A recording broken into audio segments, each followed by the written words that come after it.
Good morning, Rise family. It is Julia here broadcasting from Minneapolis, Minnesota, because it is my spring break and I am home in the very coveted, high demand spring break destination of cold Minnesota. But this is my home, so I am here for the break. So today I wanted to talk about something that is one of my number one passions in life, and it's probably one of the things that's given me the greatest joy. In all of my 29 years, and it's something that a lot of people think that they can't do or have been nervous to do. So I wanted to really bust some myths about traveling alone as a woman.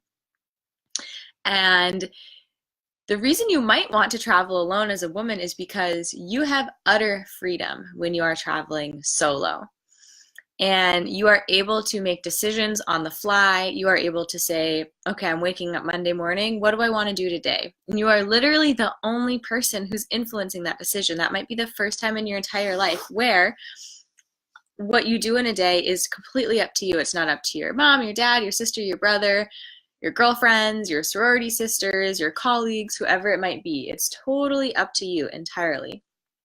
The other reason you might want to travel solo is because you will grow so much. You will grow 10 times as much as working with a coach. Even though I'm a coach and I believe in personal development through coaching, there is just something about travel, especially solo travel, that leads you to get to know yourself and get to know your kind of growth edges, your weaknesses very well.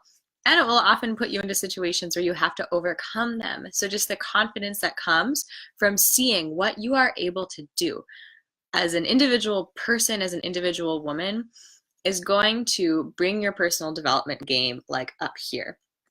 So I promise you, no matter when you first travel alone, whether you're a sophomore or junior in college and you're going abroad for the first time to study abroad, or maybe you're in your 20s a little later on and you've just traveled in groups before and you do your first solo trip, I promise you, let me know if you've done it or if you plan to do it, what is your experience and what happens. I'm sure you're going to just see immense personal growth. Yeah, and the other thing about traveling alone that I found to be super useful in my life is that I learned what it was that I actually like doing personally. So going back to you being the one who's making the decisions, um, I really didn't know exactly like what would my life be like if I wasn't with other people all the time, and like what are my like would I want to spend an entire morning journaling in a cafe on the South Island of New Zealand, looking out at a beautiful lake? Or would I be the one who was going to go bungee jumping that morning? Or was I the one who was going to sleep in that morning? Like, what is it that I really like to do personally? Like, my deepest interests when they're not influenced by anybody else. Because when you travel, you're just in a space where nobody really knows you, and people will get to know you, but you get to just decide who you are, how you show up, how you interact with people.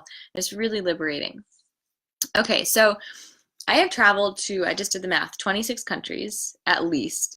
Probably a few more in there. I don't have a list, so probably 26 to 30 countries before the age of 29. And I have traveled in at least 5 or 6 of them on my own.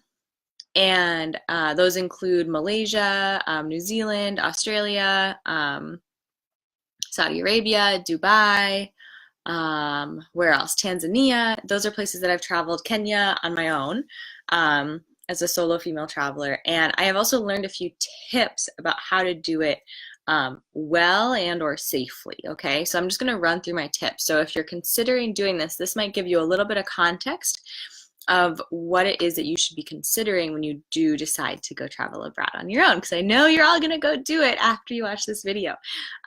Okay.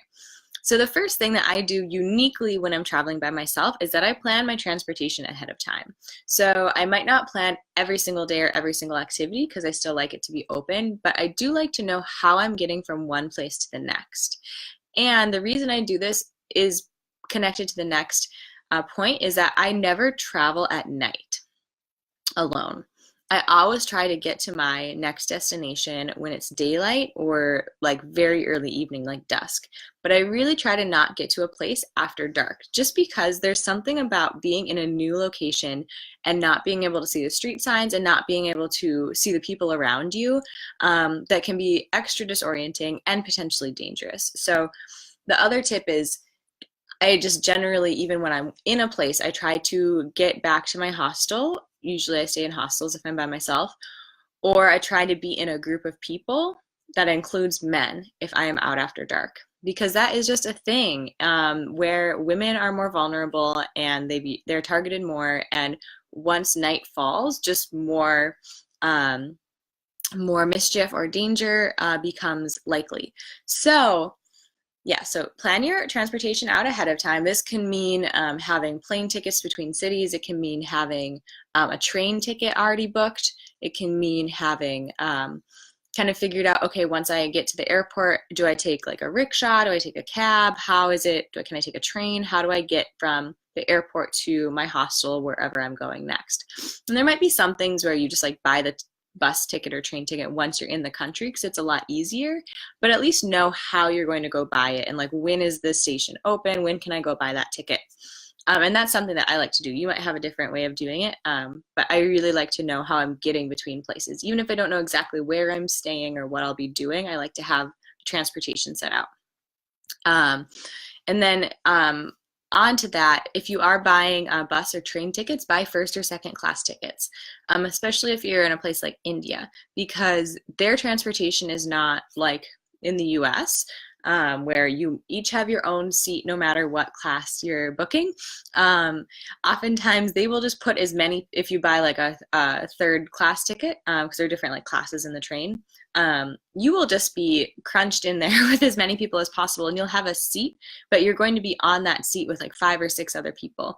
So you could get into a situation where you just don't have very much personal space, or you might be kind of stuck in a situation where you might not want to be if you're it does happen. So I have traveled in India with women who end up being assaulted. And that's just the reality. So finding a way to be in a space where you have a little bit more physical space around you, and also are a little bit more visible is a really good idea. So buy first or second class tickets if you're riding a bus or a train, if they do offer different classes. Carry copies of your identification. So make sure to make a photocopy of your passport.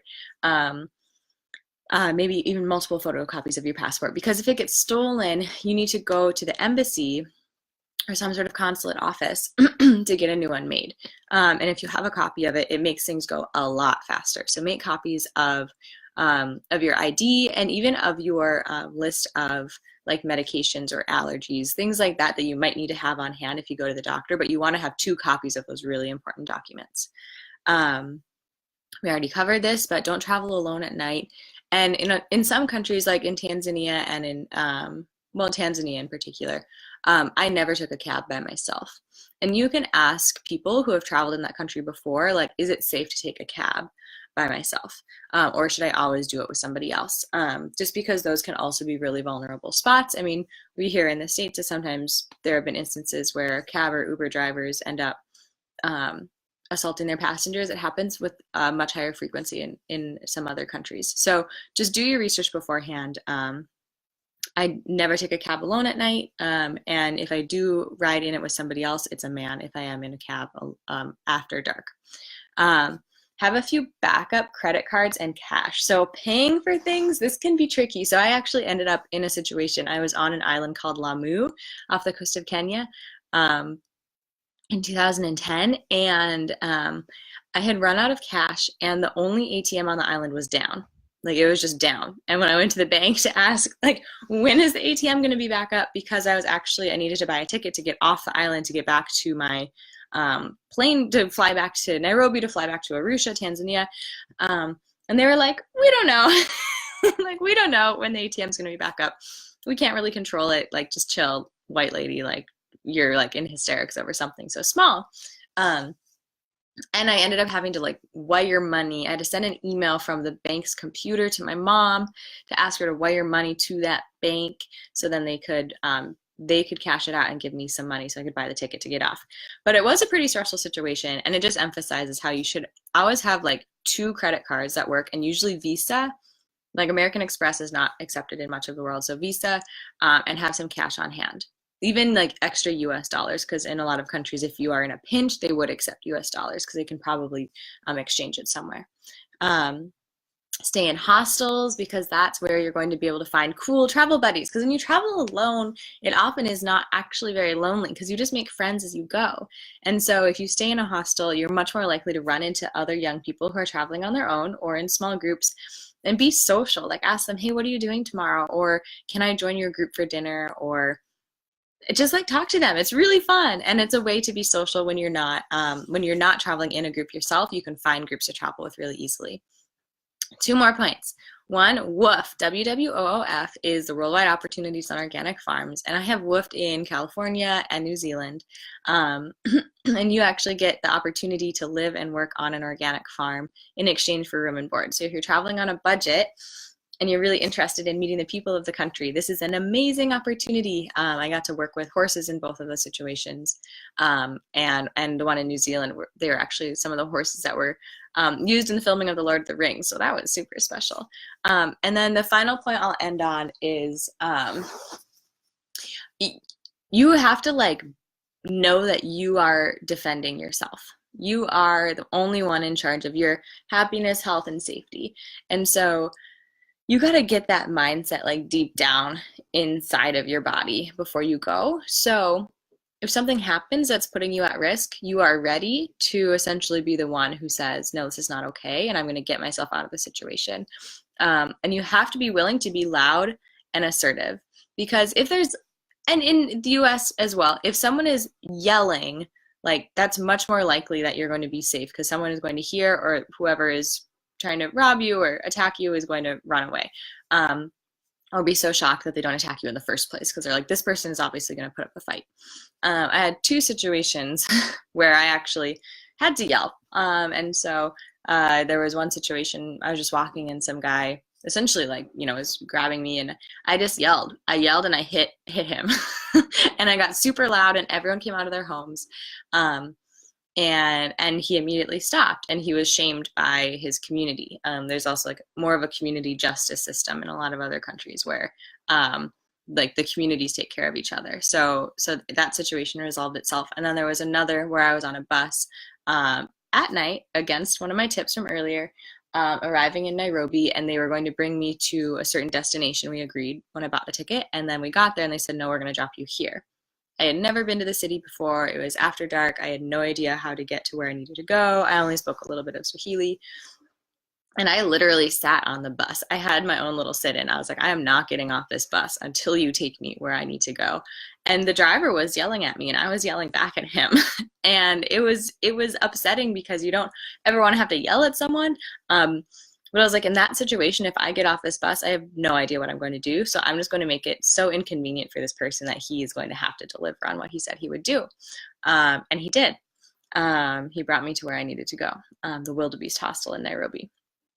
So, okay, those are my tips. This was a bit of a long broadcast, but I hope that it's useful for you. I hope that if you have traveled abroad, you get inspired to go again. And if you have yet to travel abroad, especially on your own, that it really puts a bee in your bonnet. So you go and find some cheap tickets. Just get on a plane and go. Honestly, you will not regret it. And these are some tips that can help you prepare to do it really well, in a safe way, and in a way that really is going to lead you to all of those growth opportunities that we talked about at the beginning. All right, guys, hope you have a great Monday. And if you're on spring break like me, happy spring break.